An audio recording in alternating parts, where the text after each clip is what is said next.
हुजूर बाबा सावन सिंह जी महाराज की जय। परम संत कृपाल सिंह जी महाराज की जय। विरोध रावलपिंडी में टकराव। गुरु प्यारी साध संगत जी, जो लोग जीवन के सार भेद को नहीं जानते थे, उन्होंने शुरू में हुजूर का घोर विरोध किया। 1928 से लेकर 1932 का समय तो बड़ा कठिन था। हुजूर महाराज ने अकेले ही विरोध का सामना किया और उसका मुंह मोड़ दिया। लाहौर, रावलपिंडी, अमृतसर और गुजरांवाला में हाथापाई तक हुई।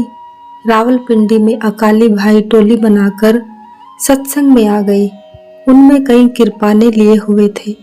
सत्संग शुरू होने से पहले उन्होंने एक रुक्का लिखकर बोलने के लिए समय मांगा। सत्संग आरंभ होने से पहले महाराज कृपाल सिंह जी ने उठकर ऐलान किया कि इस समय सत्संग होगा। तत्पश्चात जो भाई चाहें उन्हें बातचीत के लिए अलग अलग से समय दिया जाएगा। यह उस रुक्के का जवाब है जो हमें भेजा गया है।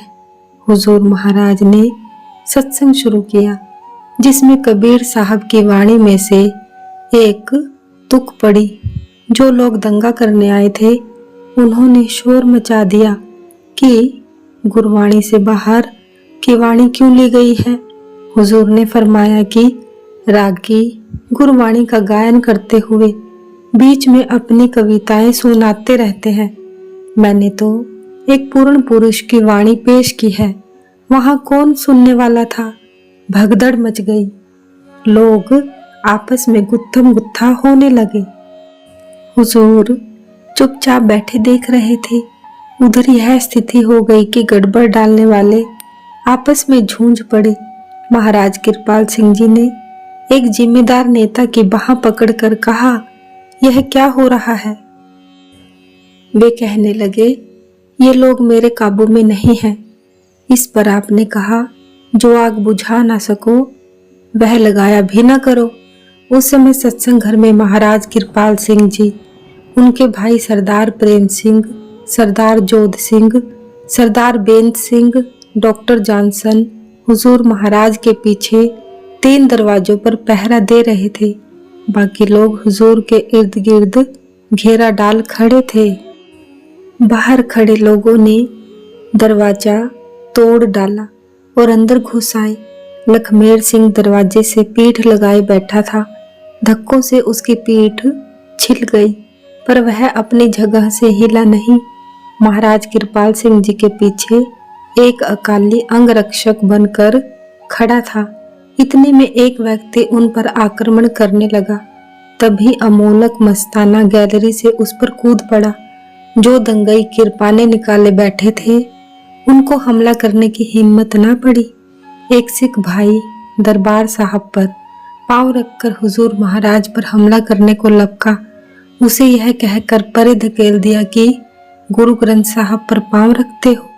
2 घंटे लात घूसों का तमाशा जारी रहा। इसके बाद आखिर धीरे धीरे सब शांत हो गया। तभी हुजूर महाराज ने फरमाया, सत्संग शुरू करें। महाराज कृपाल सिंह जी ने कहा, हुजूर आपका दिल ठिकाने है, लोगों के दिल ठिकाने नहीं है। हुजूर महाराज को उसी रात वापस ही चले जाना था, परंतु वे रुक गए। कहने लगे, अब मैं सुबह सत्संग करके ही जाऊंगा। अगले दिन सुबह सत्संग किया, शाम को फिर सत्संग किया। तीसरे दिन गए। दंगे वाले दिन लाला राजा राम ने पूछा, कृपाल सिंह क्या हाल है।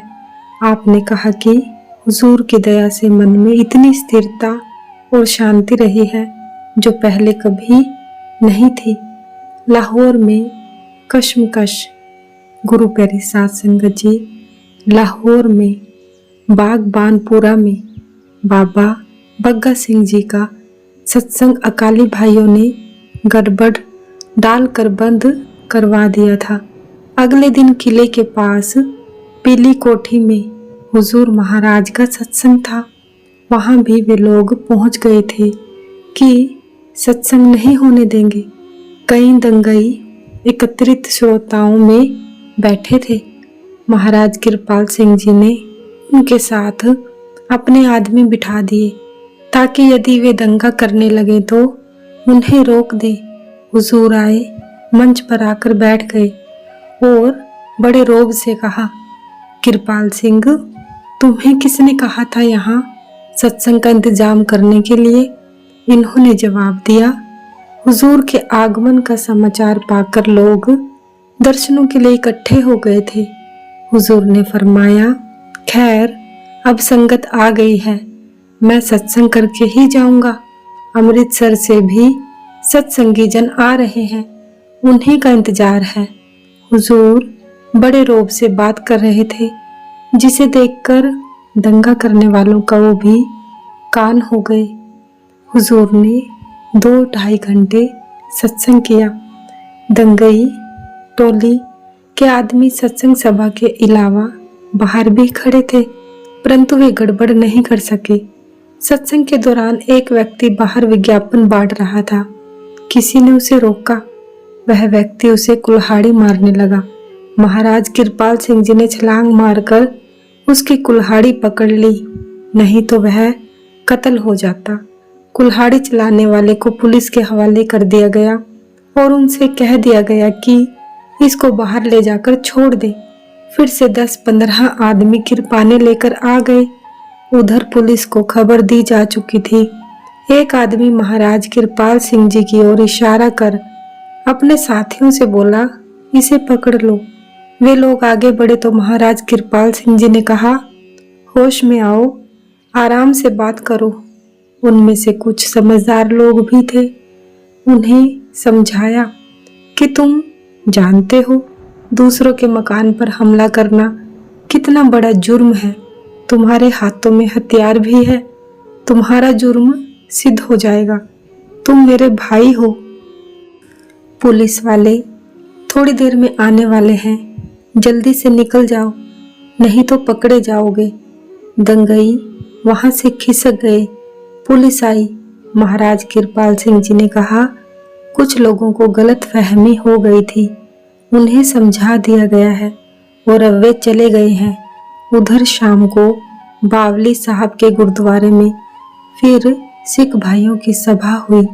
बड़े गर्मा गर्म भाषण हुए। सभा का प्रधान किला गुज्जर सिंह में महाराज कृपाल सिंह जी के मकान के समीप रहता था। वह कहने लगा, मैं सरदार कृपाल सिंह जी को जानता हूँ, तुम गलत बात कर रहे हो, तुम्हें उनका आभारी होना चाहिए। उन्होंने तुम्हारी इज्जत बचा दी, नहीं तो सब पकड़े जाते। गुजरावाला और अमृतसर में गड़बड़।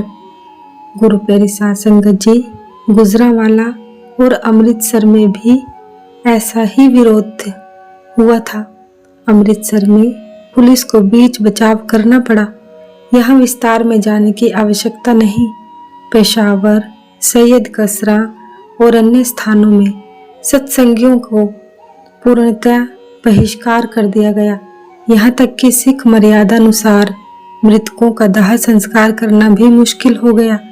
विरोधियों ने अनेकों प्रकार के षड्यंत्र रचने शुरू कर दिए।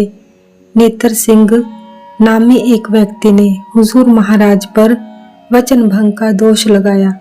अभियोग यह लगाया कि इन्होंने वचन दिया था कि मुझे परमात्मा का दर्शन कराएंगे, वह वायदा पूरा नहीं किया। हुजूर महाराज कचहरी गए और कहा, परमात्मा इसके अंदर है। अंदर जाने का तरीका इसे बता दिया गया था और साथ ही कहा था कि उसकी कमाई करोगे तो परमात्मा मिलेगा, मगर इसने कमाई नहीं की, इसलिए जो चीज मिली थी वह गुम हो गई। इस प्रकार शुरू में हुजूर को घोर विरोध का सामना करना पड़ा। सारी घटनाएं तो यहाँ नहीं दे सकते, केवल सैयद कसरा का वृतांत देकर इस वर्णन को समाप्त करते हैं। सतगुरु महाराज की जय। सतगुरु तेरा ही आसरा। जय गुरुदेव।